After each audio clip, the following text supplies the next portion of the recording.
আপনি যদি একটা ট্রেন দুর্ঘটনা হয় তাহলে আপনি ট্রেনের লাইসেন্স বাতিল করেন? আপনি আদ্দিন হসপিটালের লাইসেন্স নিয়ে কি পুতুল খেলা করতেছেন? আমি সংশ্লিষ্ট কর্তৃপক্ষকে স্পষ্ট ভাষে জানাই দিতে হয়, ডোন্ট প্লে উইথ ফায়ার। আমি আদ্দিনকে পাইছি অ্যাজ এ ফ্যামিলি মেম্বার হিসাবে। আদ্দিন জনগণের বন্ধুর মতো কাজ করে।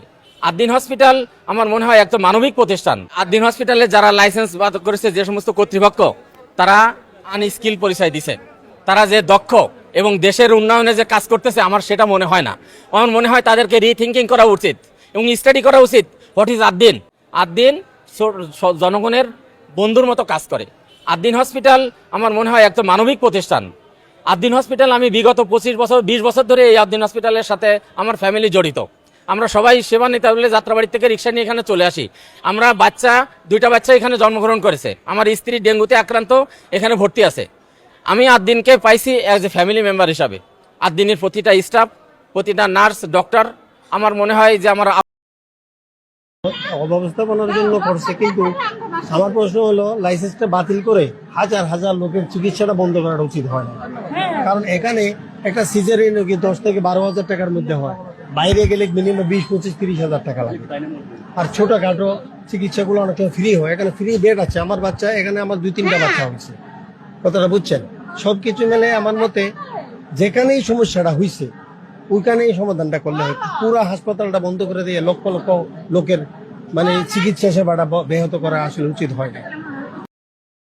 পুরো 30 বছর ধরে একটা হাসপাতাল চলছে, আপনি মুখের কথা বন্ধ করে দিলেন। কারণটা আমি বলি। কারণ এখানে কিন্তু অনেক ব্যবসায়িক প্রতিদ্বন্দ্বী কাজ করে। আমরা কিছু কিছু জানি, সেগুলো সব তো বলা যাবে না। বলবে তথ্য প্রমাণ দাও, হ্যান করো ত্যান করো, ওটা একটা ঝামেলা আছে। কিন্তু কিছু কিছু জানি। একটা কথা বলি, এখানে একটা রাজনীতিও আছে। এই হাসপাতালটা যিনি মালিক, উনি জামাতে ইসলামের রাজনীতির সঙ্গে জড়িত। আমি নিজে কিন্তু জামাতে ইসলামের রাজনীতি করি না রে ভাই। আমি জামাত করি না, বিএনপি করি না, আওয়ামী লীগ করি না, কোনো পার্টি করি না, এনসিপিও করি না। কিন্তু ভাই এই দেশের মানুষটা আমি জানি তো, এবং এই মালিকের ব্যাপারে আমার অনেক আপত্তি আছে, লিমিটেশনস আছে। কিন্তু এই ভদ্রলোক তো মানুষের উপকারটা করতেছিলেন রে ভাই। আপনি হাসপাতাল বন্ধ করে দিলেন, বিশাল এক বীরত্বপূর্ণ কাজ করছেন আপনারা। এরকম একটা হাসপাতাল বানান না ভালো জায়গায়। এইভাবে মানুষের চিকিৎসা দেন না, সেবাটা দেন না। কম পয়সায় চিকিৎসা হয় এখানে। আপনারা জানেন এই হাসপাতালে প্রায় 200-র বেশি, 223টা শয্যা আছে, যেগুলো নাকি গরিব এবং সুবিধা বঞ্চিত মানুষের জন্য বিনামূল্যে বরাদ্দ থাকে। 500 শয্যার মধ্যে 223টা শয্যা তারা বিনামূল্যে রোগীদেরকে দেয়। বাংলাদেশের আর কোন প্রাইভেট হাসপাতাল দেয় এটা আমাকে বলেন, কোনটা দেয়? এদের নিয়ে আপনি ক্লিনিকে ঢুকাবেন? বড় বড় প্রাইভেট হাসপাতাল এরা কি যাবে সেই যাবে নাকি স্কোয়ারে যাবে? স্কোয়ারে তো যেতেও পারবে না। আমি চাই আমাদের স্বাস্থ্য ব্যবস্থা যেন একটা নিয়ম নীতির মধ্যে আসে, একটা নিয়ম নীতি হোক এখানে। কারণ মানুষ যখন অসুস্থ হয় তখন তার মতো অসহায় আর কেউ হয় না। সে আল্লাহকে ডাকে আর ডাক্তারকে ডাকে। এই জায়গায় একটা নীতি নিয়ম এটা প্রতিষ্ঠা করা জরুরি, এবং এই দায়িত্বটা সরকারকে নিতে হবে। সেই জিনিসটা আনেন। যদি মনে করেন এরা ভালোভাবে চালাতে পারছে না, ওকে, এখানে সরকার একজন প্রশাসক বসান প্রশাসক। আপনারা ওই মালিক পক্ষকে বলেন যে তোমরা এই কাজ করো, ওদেরকে সময় পেতে দেন। যতদিন পর্যন্ত ওই পরিবর্তনগুলো না হবে ততদিন পর্যন্ত সেই ডিপার্টমেন্টগুলো বন্ধ থাকবে। কিন্তু আউটডোরে প্রতিদিন 2000 লোক সেখানে যায়, তাদের জন্য আপনি কি বিকল্প ব্যবস্থা করলেন? না করে বন্ধ করে দিলেন। ভাই সব জায়গায় রাজনীতি করেন না, সব জায়গায় রাজনীতি করেন না। মানুষের কথা ভাবেন। আপনিও তো রাজনৈতিকভাবে লাভবান হলেন, আপনিও তো রাজনৈতিকভাবে কোনো একটা গোষ্ঠীকে আপনি একটা দাপট দেখালেন, অথবা তাদেরকে কোন ঠাসা করলেন, এতে আপনার রাজনৈতিক বিজয় হলো, আমি কোনো আপত্তি দেখছি না। কিন্তু এর কারণে যদি সাধারণ মানুষ বিপদগ্রস্ত হয়, যদি সাধারণ মানুষ ভোগান্তির শিকার হয়, তারা কিন্তু আপনাদেরকে ভাই সরাসরি আমি বলি তারা বদদোয়া দেবে আপনাদেরকে। এই কাজটা করেন না। আমি এই ব্যাপারে সকালে সবারই বলবো, ওনারা যেটা করছেন শাস্তির, ওনাদের বিরুদ্ধে মামলা করেন না ভাই, কোনো সমস্যা নাই। ওনাদের শাস্তির আওতায় আনেন, আমার তাও কোনো আপত্তি নেই। আমি কারো প্রেমে গদগদ হচ্ছি না, কিন্তু আমি খালি একটা কথা বলতে চাচ্ছি, সেটা হলো এই যে 2000 লোকের প্রতিদিনের আউটডোরে চিকিৎসা অতি অল্প পয়সায়। ঢাকা শহরে এরকম হাসপাতাল খুব বেশি নাই। এখান থেকে কাছে একটা আছে ঢাকা কমিউনিটি হাসপাতাল, ওটাও খুব ভালো, ওটাও গরিব মানুষের জন্য খুব ভালো। এছাড়া তো নাই হাসপাতাল ভাই, বন্ধ করে দিচ্ছেন, এদের কি হবে? আবার ধরুন এই যে 223টা শয্যা যে বিনামূল্যে দেওয়া হচ্ছে, এই সুযোগটা কে দেবে আপনার? এদেরকে আপনি কোথায় পাঠাবেন? আমি মনে করি এগুলো সরকার খেয়াল রাখা উচিত। যে কোনো সিদ্ধান্ত নেন ভালো জন্য নিচ্ছেন, কিন্তু জিনিসটা যেন ভালো হয় সাধারণ মানুষের জন্য, সেদিকে খেয়াল করবেন। হাসপাতাল বন্ধ করার সমাধান না, এই হাসপাতালকে ঠিক করুন, যেভাবে যেভাবে করা দরকার সেভাবে করুন, কিন্তু মানুষকে ভোগান্তিতে ফেলায় না।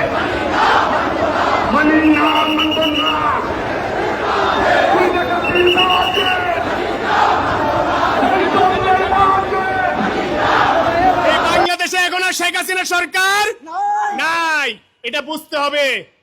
শেখ হাসিনার পালিত যে ছিল সে ভারতে গিয়ে আশ্রয় নিয়েছে। আপনারা জানেন আমাদের ভাই উসমান হাদিকে হত্যা করে এই খুনিরা কিন্তু ভারতে আশ্রয় নিয়েছে। কত বড় নিমক হারাম একটি দেশ, যারা এই বাংলাদেশে কিলিং চালাচ্ছে, যারা এই বাংলাদেশে মাদক পাচার করছে, এদেরকে আশ্রয় দিচ্ছে জঘন্য ভারত। তার মানে কি এরা পরিকল্পিতভাবে আমাদেরকে ধ্বংস করতে চায়। হ্যাঁ, মহিলার অপমান, শুয়ারের বাচ্চা, তোর মমতাকে কি করতাম? তোর মমতাকে হারিয়েছে, তোদের হারাবো। আরে শুভেন্দু অধিকারী নিজের গ্রামে ঢুকতে গিয়ে জুতুর বাড়ি খেয়ে পালালো। 2 নম্বরই করে ভোটে পাশ করলে তার অবস্থা এরকমই হয়। প্রয়োজনে আমরা 3 বেলা জায়গায় 1 বেলা খাবো, তারপরেও এই দেশটাকে পারমাণবিক শক্তিধর দেশ করতে হবে। আমাদের পারমাণবিক শক্তির দিকে এগিয়ে যেতে হবে, কারণ আমাদের 3 দিকে যারা আছে এরা বাংলাদেশের শত্রু, এরা কখনো আমাদের বন্ধু ছিল না, ভবিষ্যতে হবে না। সুতরাং এরকম একটি পারমাণবিক শত্রুর সাথে যদি আমরা মোকাবেলা করতে চাই, আমাদেরকেও পারমাণবিক শক্তিধর হতে হবে। এই জন্য প্রয়োজনে ঘাস খেয়ে থাকেন, লতা পাতা খেয়ে থাকেন, 3 বেলার জায়গায় 1 বেলা খান, তারপরেও আমাদের এই দেশটাকে পারমাণবিক শক্তিধর দেশ বানাতেই হবে। Assalamu alaikum. Good afternoon, ladies and gentlemen. I think it's evening in Bangladesh right now. আমার আজকের ভিডিওতে ধরে নিয়ে আসছে একটা অমানুষকে। এই দেখেন, অমানুষটাকে দেখে রাখেন ভালো করে, অমানুষের ফটোটা ভালো করে দেখে রাখেন, প্রচার করবেন। এই অমানুষের নাম হচ্ছে রাজেশ শর্মা, অ্যান ইন্ডিয়ান, একজন ভারতীয়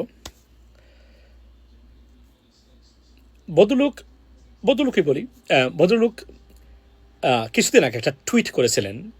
উনি প্রচণ্ড মুসলিম বিদ্বেষী, এতটাই মুসলিম বিদ্বেষী যে উনি মুসলমানদের রক্ত দেখতে ভালোবাসেন, বা রক্তের বন্যা ওনার কাছে খুবই প্রিয় নাকি এটা। উনি টুইট করেছিলেন, এই যে টুইটের সহ আমি এটা আপনাকে নিয়ে এসে দিলাম। সেই টুইটে উনি বলেছিলেন যে ইসরায়েলি গভর্নমেন্ট যখন গাজাতে যে আপনার অ্যাট্রসিটি হলো, সেই সময় উনি বলেছিলেন যে গাজাতে বা ইসরায়েলে পিস বা শান্তি আনতে গেলে একটাই সমাধান, সেটা হচ্ছে যত মানে গাজাকে নন মুসলিম টেরিটরি বানাতে হবে, নন মুসলিমস টেরিটরি। লোক এই হচ্ছে উনার, আপনার স্ক্রিনশট নিয়ে এরা পড়বেন। সেই ভদ্রলোকের সন্তান গতকালকে ওমান আপনার কোস্টে, গতকালকে ইউএস মানে আপনার এই যে ক্রুজ মিসাইলের আক্রমণে যে ওয়েল ট্যাঙ্কারে ভারতীয় যে ওয়েল ট্যাঙ্কারে আক্রমণ হয়েছে, 3 জন ভারতীয় নাবিক যে মারা গেছেন, এই নাবিকের একজন ওনার সন্তান। Rajesh Sharma, how do you feel now right now? কোনো মানুষের, সে যে ধর্মের বা বর্ণের হোক, নিরীহ কোনো মানুষের মৃত্যু আমরা কামনা করতে পারি না, করি না, কখনোই না। ডাজন্ট ম্যাটার আপনি হিন্দু, মুসলিম, খ্রিস্টান, বুদ্ধিস্ট, আপনার জুইশ, আমরা উই ওয়ান্ট পিস, এন্ড আমরা সব মানুষের মানে ইনোসেন্ট মানুষের বেঁচে থাকার অধিকার আছে। কিন্তু এই অমানুষগুলাকে আল্লাহ মনে হয় শিক্ষা দেওয়ার জন্য এই পরিণতিটা সৃষ্টি করছেন। That's what it is. দিলাম, ভালো লাগলে শেয়ার করবেন। আসসালামু আলাইকুম।